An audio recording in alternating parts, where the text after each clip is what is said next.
At yung tangke naman, ito naman yung sinasabi namin na banda. Di ba, corner to bilas. Ito yung pinaka-corner ng bakod.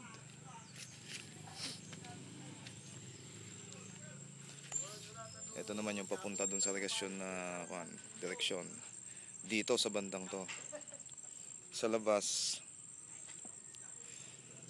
ng tawag dito. Itong ano ba tawag dito ng poste? Dalawang poste siguro tapat nun. Ito. Sa labas na bilas sa labas ng bakod.